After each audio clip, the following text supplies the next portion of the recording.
God said it's time to move. Yes, sir. Let me say it louder for my chosen ones in the back. Listen, family. God said it's time to move. Now, y'all may want to stay tuned in to the very end of this video because this right here one of the ones, all right? And at any moment, if this video hits you, touch you in any type of way, y'all drop in the comments and say powerful, okay? Now, I'm about to give y'all 5 things that God said it's time to move from. But I'm going to need y'all to stay tuned in and understand exactly what I'm saying and how I'm saying it, all right? Now, the first thing that God said it's time to move from is going to be this, chosen one. Your job. Yes, sir. Let me say it louder for my chosen ones in the back. Listen, family, it's going to be your job, all right? Now, I know a lot of people, we work these jobs. We have worked these jobs, right? And, we outgrow the space. We outgrow the environment. We outgrow the people, who's there. You get tired of seeing certain people. Right? You get tired of seeing the same person on that forklift. You get tired of seeing the same person, at that 9 to 5, right? Whichever or wherever it is. But what I'm saying is, it's your job. You have outgrown it and you feel like you can't, grow anymore. You feel like it's a glass ceiling. You feel like, you're being confined to one area. Okay? If that's you, y'all drop in the comments and let me know. Right? This is the place where we can be honest, but understand something, y'all. It's your job and God said it's time to move. It's time to go. And so, a lot of people, they feel as if they are obligated to stay in a particular environment. They feel like they are obligated to stay with a particular individual because of the time, right? It's the time, it's the bond, right? It's the things that they used to do or the things that they have created together. The memories. But I came to let you know, God said it's time to move. Don't allow that job to keep you bogged down. Don't allow that 9 to 5 to stop your growth. Don't allow that 9 to 5 to keep you limited to the great things that you can do in life, right? You probably feel like, man, this job is holding me back. I feel like I can't grow. I feel like I'm suffocating, literally. That's how I felt in my job, right? And, I done worked a few jobs. Like, I worked at the airport. I worked at Mercedes-Benz, parking people cars in Washington. I done worked at multiple warehouses. And in each and every one of those jobs, I felt like I was suffocating. I felt like somebody literally cut my arms off and I wasn't able to move my arms, even move my legs. Like, I felt like I was suffocating, like I couldn't grow, okay? Understand something, y'all. The reason why you feel like that is because you're doing a job and you're not doing your work. See, your work, you can never get fired from. But your job, they can cut you loose today. Your work, you get paid fees, but your job, you get paid a salary. Your work, you can never retire from, but your job, you can retire. What are you saying right now, Reno? See, your work and your job is 2 different things. And God just said it's time to move. It's time to leave, right? Now, I know somebody going to say, Reno, I'm about to quit my job today. Don't quit it today. Right? I got a scripture, y'all, that speaks about it. So right here, y'all, in Ecclesiastes chapter 11, verse 6, it says this right here, family. It says, in the morning, sow your seed, and in the evening, do not withhold your hand.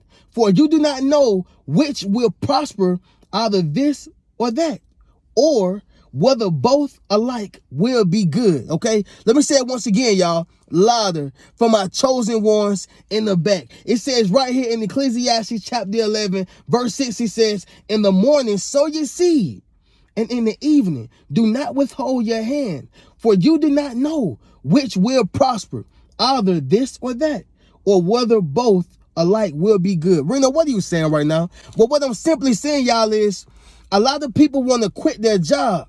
A lot of people want to stop going to their day job or whatever the case is. But whenever you put all your eggs in one basket, you're setting yourself up for failure. Okay? You're setting yourself up for failure. See, it's better to count the eggs that's in your hand, okay, instead of the ones that's inside of a bush. It's better to count the eggs inside of your hand instead of the ones that are inside of a bush. What are you saying right now, Reno? A lot of times, y'all, we count our chickens before they hatch. All right? Understand something. See, you want to work in the daytime, but at night, let not your hands be idle. Meaning, keep working your job, but don't stop working on your business on the side. Keep working your job, but don't stop, that second job that allows you to invest into your business, into yourself. See, we got to multitask, y'all. A lot of us, we just want to go ahead and do the first thing, right? And as soon as we make a little bit of money on our side business, we done made some money in stocks. We done made some money in crypto, right? We done hit a quick lick, whatever the case is. We want to stop that, but don't stop that. Keep doing that and keep doing this. See, you don't know which one is going to prosper. Maybe both will. But what I'm saying is, y'all, let not your hands be idle, right? At night. All I'm saying is, y'all, work your day job, but let not your hands be idle at night because you don't know which one is going to prosper, okay? And so if that makes sense, y'all go ahead and drop in the comments and let me know. Moving on to the next one, y'all. Number 2, your place of stay, okay? Your place of stay. Understand something, y'all. Where you stay at right now, right, it's probably not the most pleasant. Where you stay at right now, you probably don't like it the best. Where you stay right now, you probably tired of your neighbors. You tired of all they bull crap. I understand it. But see, you got to move with patience too.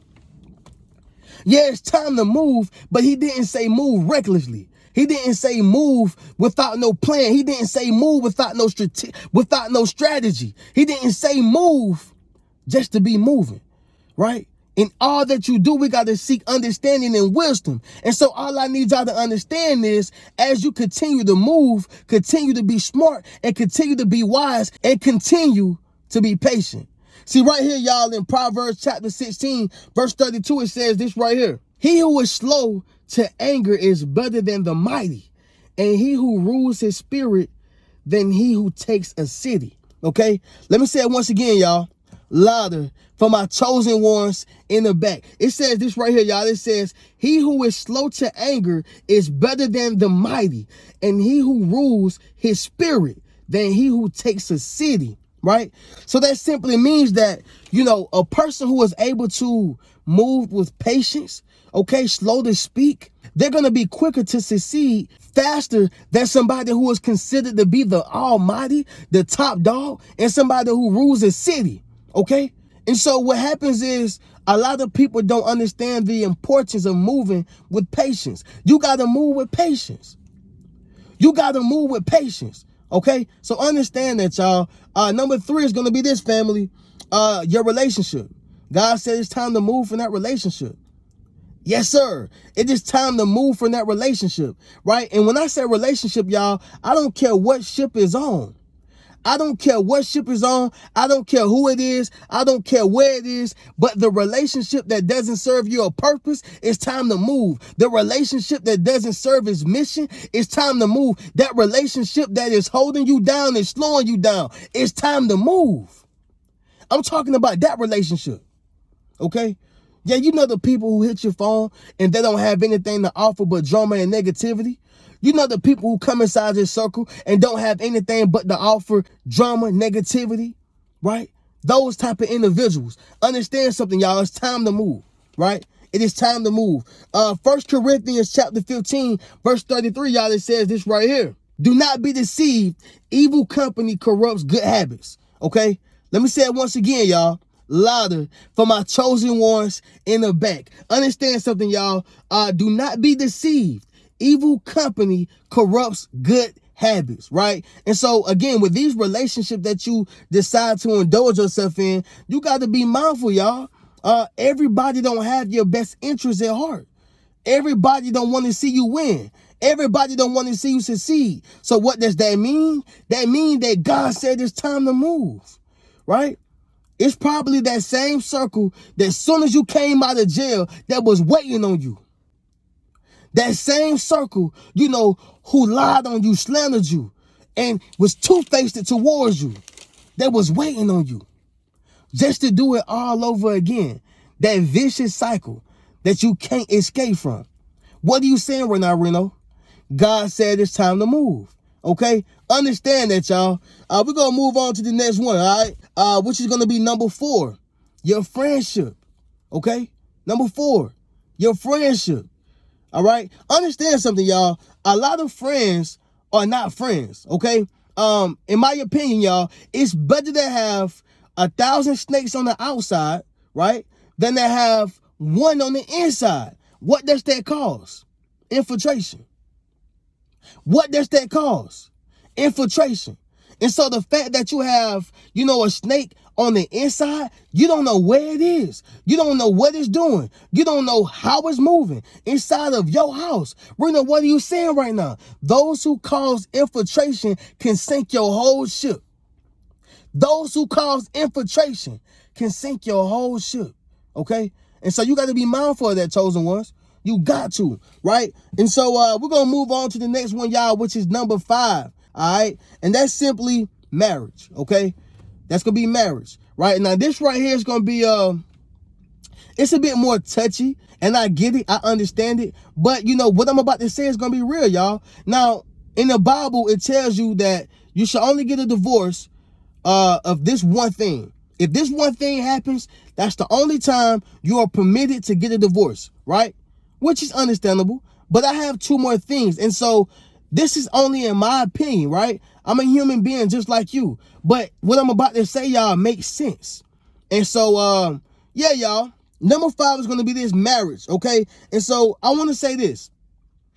I feel like the only reason that you should move and get divorced is for these 3 things, okay? That's going to be addiction. That's going to be adultery, number 1, I'm sorry. Then addiction, and then abuse, okay? So once again, y'all, adultery, addiction, and abuse, okay? Now, in the scripture, y'all, it speaks about, it speaks about adultery. And it says this right here, y'all.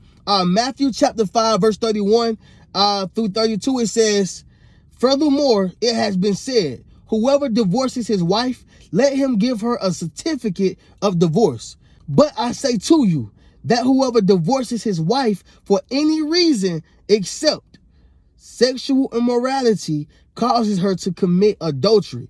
And whoever marries a woman who is divorced commits adultery," okay? And so it's speaking about, number 1, the only way you should get rid of a woman or get rid of your husband is because of adultery. It's speaking on that, and it's also saying that if that woman is not fully divorced, if she don't have no certificate, says she is divorced, whoever sleep with that woman has committed adultery, right? And so I get that. But I think that outside of adultery, which is terrible, outside of adultery, y'all, addiction and abuse. Let me speak on addiction real quick.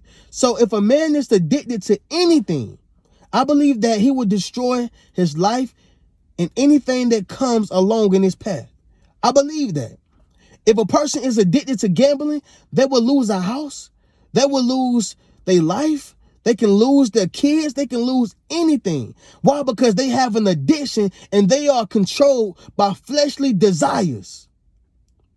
They are controlled by fleshly desires. Well, Brenda, what are you saying right now? How can you be married to somebody who is addicted to anything? Whether that's sex, right? Fleshly desires, anything. It can destroy you, right? In the marriage. And so that's just my opinion on that. And then, of course, y'all, abuse. I don't care if it's physical. I don't care if it's mental, emotional, whatever the case is, y'all. Abuse is bad. I don't care what form it's in. Abuse is terrible. And so you have to be mindful, when you have somebody who is abusing you. I don't think that you're supposed to stay in a marriage, right, that has abuse involved all up and through it, right? Understand that, y'all. And so that's just my opinion. I believe that, God said it's time to move. If you are being abused, if you are dealing with someone who is facing a major addiction and they don't want to fix it, they're not trying to fix it, and it's putting you and your kids in a bind, it's time to go. It's time to move. And of course, y'all, number 1, adultery. And that's just my opinion of it, y'all. So we're going to go ahead and do a quick recap, y'all. And that's going to be number 1, a job. God said it's time to move. If you feel like you have outgrown it, okay? Understand that, y'all. Number 2, your place of stay. Number 3, your relationship. Number 4, that friendship. And number 5, marriage. All right? So understand that, y'all. Don't stay into something that's bringing you down. Don't stay into something that's draining you constantly. Okay? Understand that, family. I'm going to catch y'all in the next video. Y'all make sure y'all share this video. Y'all make sure y'all drop in the comments powerful if this touched you. I know the lights kind of got dim and dark, right? But I'm inside my car, so, we're just working, y'all. But with that being said, y'all, I'll catch y'all in the next one. Y'all keep a rich mentality. Peace.